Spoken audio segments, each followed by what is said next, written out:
27 Februari 1942, Laut Jawa, 160 km utara Surabaya.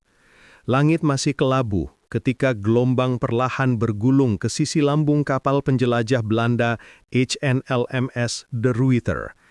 Angin laut terasa berat dengan aroma garam dan asap mesin diesel.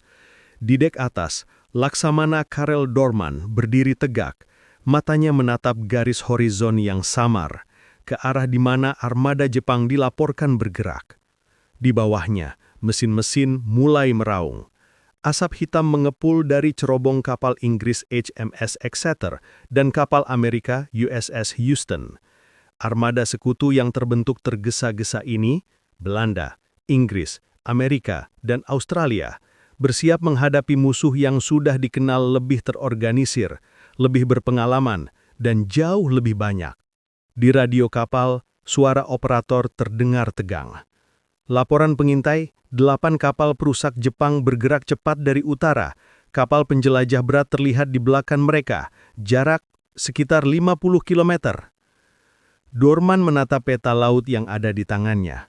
Tanda-tanda merah kecil menunjukkan posisi yang tak menguntungkan. Jepang sudah membentuk formasi tempur sempurna, formasi Y, di mana kapal penjelajah mereka, Nachi dan Haguro, siap menyalakan neraka di Laut Jawa. Ia tahu pasukannya kelelahan, sebagian kapal kekurangan amunisi dan suplai, tapi perintahnya jelas, serang musuh dan cegah mereka mendarat di Jawa. Tidak ada mundur, tidak ada pilihan. Gelombang radio tiba-tiba dipenuhi suara Inggris bercampur Belanda. Komandan Exeter, Kapten Oliver Gordon melapor, "Enemy in sight, bearing 270, opening fire." Detik berikutnya, dentuman meriam 8 inch mengguncang udara. Ledakan pertama menghantam laut beberapa ratus meter dari formasi Jepang. Sekutu memulai serangan, namun tak lama, langit terbakar balasan. Meriam Nachi memuntahkan peluru berkaliber besar. Semburan api oranye melintas di udara, disusul dentuman yang mengguncang dek kapal De Ruyter. Gelombang panas terasa di wajah para awak. Boom! Satu peluru Jepang menghantam dekat HNLMS Korteneer, kapal perusak Belanda yang berada di sisi kanan. Semburan air setinggi menara kapal menyelimuti dek dan sesaat kemudian, ledakan kedua. Sebuah torpedo long lens menghantam lambung Korteneer. Dalam hitungan detik, kapal itu terbelah dua. Api menjilat langit malam dan 59 orang pelaut lenyap bersama besi yang tenggelam cepat ke dasar laut. Radio kembali berisik. "Korteneer hit, she's gone." Namun Doorman tidak punya waktu untuk berkabung. Ia memerintahkan seluruh armada untuk tetap maju. Di tengah kabut asap dan hujan pecahan logam, suara meriam, teriakan komando dan deru mesin menyatu menjadi satu simfoni kehancuran. USS Houston dan HMS Exeter membalas tembakan dengan ganas. Ledakan di sisi Nachi tampak seolah-olah memberikan harapan. Tapi bagi setiap peluru yang berhasil mencapai tasaran, Jepang membalas dengan presisi mematikan. Torpedo mereka melesat di bawah ombak seperti tombak tak terlihat, satu demi satu mencari korban berikutnya. Ketika matahari mulai condong ke barat, laut yang semula biru berubah merah kehitaman. Puing-puing kayu dan besi terapung di permukaan. Aroma bahan bakar terbakar bercampur darah memenuhi udara.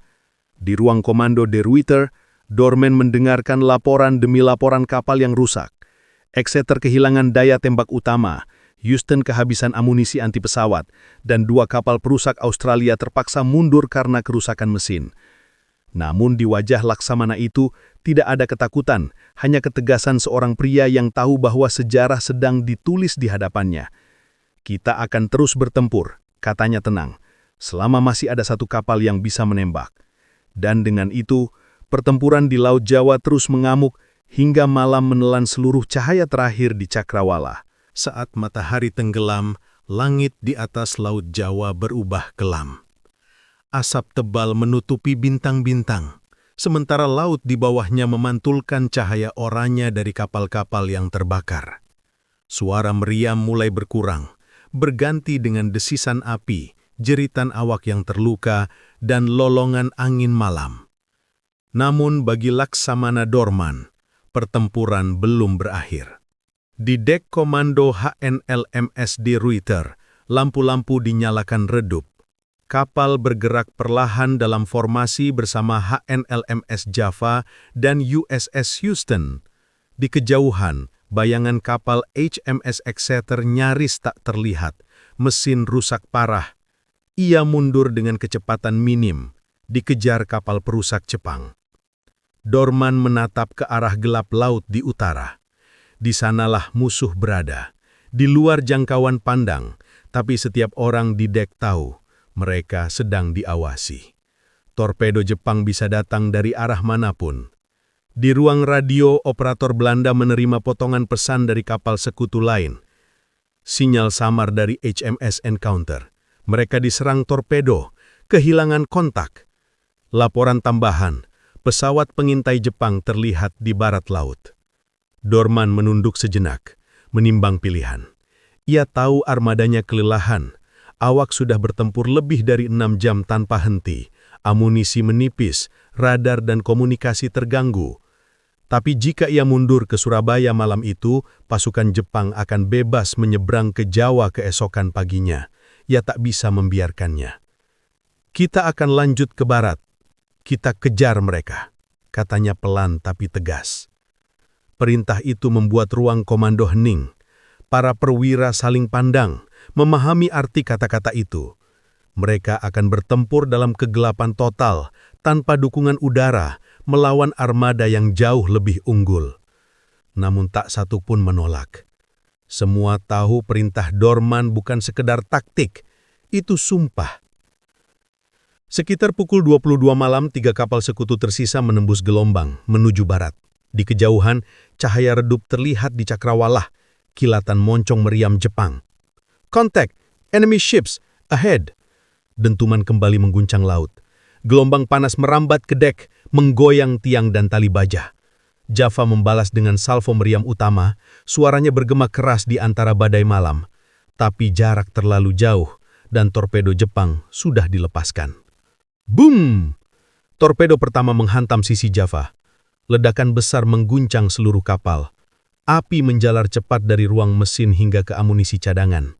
Dalam hanya beberapa menit, kapal itu tenggelam dengan 512 awak di dalamnya. Dari anjungan De Ruyter, Dorman menyaksikan kapal saudaranya bakar. Ia tahu saat itu peluang sudah lenyap, namun ia tidak memerintahkan mundur. "Kita tetap di sini," katanya kepada perwiranya. "Kita terus menembak." Tapi nasib sudah ditentukan. Pukul 23.32, 2 torpedo long lens dari kapal Haguro melesat mengenai De Ruyter. Ledakannya begitu kuat hingga mengangkat sebagian dek ke udara. Lampu padam dan ruang mesin meledak. Api menjalar dari buritan ke ruang navigasi. "Kita kena! Mesin rusak total!" teriak seorang awak. "Kapal tenggelam!" Di tengah kekacauan itu, Dorman menolak meninggalkan kapal. Ia berdiri di dek atas, menatap laut gelap yang kini disinari cahaya api dari kapal-kapalnya sendiri. "Ikuti Houston," katanya kepada kapal sekutu terakhir, melalui radio. "Selamatkan diri kalian." Itu adalah pesan terakhir dari Laksamana Karel Dorman. Sesaat kemudian, De Ruyter miring ke kanan, lalu perlahan tenggelam ke dasar Laut Jawa bersama komandannya dan 345 orang awak. Kini hanya USS Houston yang tersisa melaju sendirian di antara laut yang penuh bangkai kapal dan minyak terbakar. Langit malam menjadi saksi bagaimana satu demi satu kapal sekutu lenyap di bawah laut. Armada yang pernah dibanggakan kini hanya tinggal siluet yang tenggelam dalam kobaran api. Laut Jawa hening kembali. Tapi di balik permukaan yang gelap, besi, pelaut, dan keberanian masih bergetar dalam diam, meninggalkan kisah yang akan dikenang selamanya sebagai malam ketika armada sekutu hancur total. Malam telah berlalu, namun sisa-sisa pertempuran masih membara di atas permukaan Laut Jawa. Di kejauhan, ombak bergulung pelan, mengantarkan serpihan kayu, serpihan besi, dan mayat yang terombang-ambing tanpa arah. Di antara mereka, sesekali terdengar suara samar, panggilan, rintihan, atau bisikan terakhir dari para pelaut yang masih berjuang melawan laut yang dingin. Langit perlahan memudar dari hitam ke abu-abu, menandakan fajar 28 Februari 1942. Cahaya pertama matahari menyingkap pemandangan mengerikan. Puing-puing kapal sekutu berserakan di mana-mana. Potongan pelampung bertuliskan Java dan De Ruyter mengapung berdampingan dengan drum minyak yang bocor.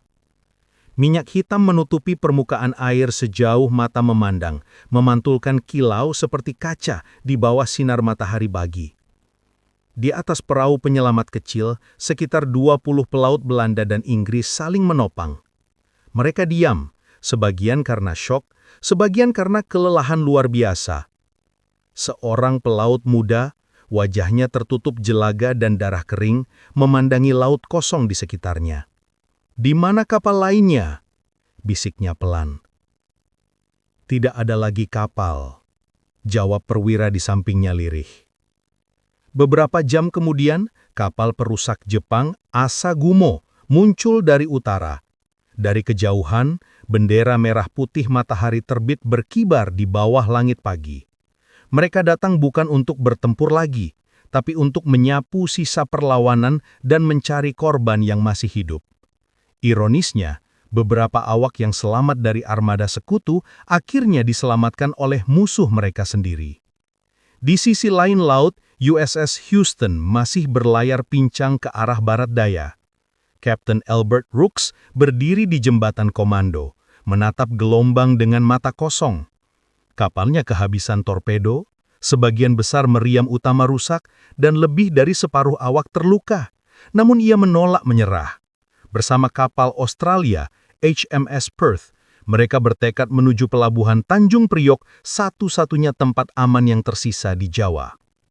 Rooks tahu perintah Dorman terakhir, "Selamatkan diri kalian." Tapi ia juga tahu tak ada yang benar-benar bisa diselamatkan.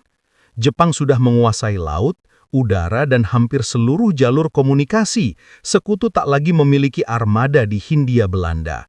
Sementara itu di Surabaya, radio pangkalan Angkatan Laut Belanda terus memanggil kapal yang tak pernah menjawab. "De Ruyter, lapor posisi. Java, apakah kalian masih mendengar? Exeter, tanggapan?" Namun hanya statis yang terdengar. Laksamana Konrad Helfrich, Komandan Angkatan Laut Belanda di Hindia Timur, menatap laporan dengan wajah tegang.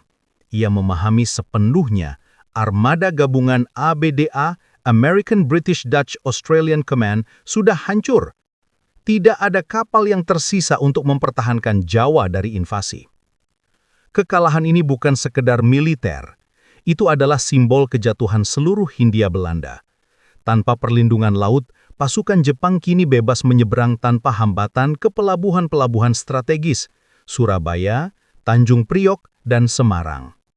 Dalam waktu kurang dari seminggu setelah pertempuran Laut Jawa, pasukan Jepang mendarat di 3 titik besar di Pulau Jawa. Pertempuran di darat berlangsung sengit, tapi hasilnya sudah bisa ditebak. Tanpa dukungan armada, pasukan sekutu dan KNIL, tentara kerajaan Hindia Belanda, hanya bisa bertahan beberapa hari. Pada 8 Maret 1942, Belanda resmi menyerah di Kalijati, menandai berakhirnya 3 abad kekuasaan mereka di Nusantara. Namun di tengah kehancuran itu, nama Karel Doorman tidak tenggelam. Di seluruh Belanda dan dunia sekutu, kabar tentang keberaniannya menyebar. Ia menjadi simbol perlawanan tanpa kompromi, seorang laksamana yang memilih bertempur hingga kapal terakhirnya tenggelam. Salah satu awak yang selamat dari De Ruyter kemudian menulis dalam kesaksiannya, "Kami tahu kami tidak akan menang malam itu, tapi Laksamana Doorman membuat kami percaya bahwa kehormatan lebih berharga daripada hidup. Ia tidak memberi kami harapan untuk pulang, hanya alasan untuk bertempur." Laut Jawa kini tenang kembali. Tapi di dasar laut, di antara karang dan lumpur, ratusan kapal dan ribuan jiwa masih berbaring diam, menjadi saksi bisu dari salah satu kekalahan paling pahit dalam sejarah sekutu di Asia. Dari gelombang yang bergulung lembut setiap pagi, seakan terdengar bisikan pelaut-pelaut itu, mengingatkan dunia bahwa keberanian sejati tak selalu diukur dengan kemenangan, melainkan dengan tekad untuk tidak menyerah, bahkan ketika segalanya telah hilang.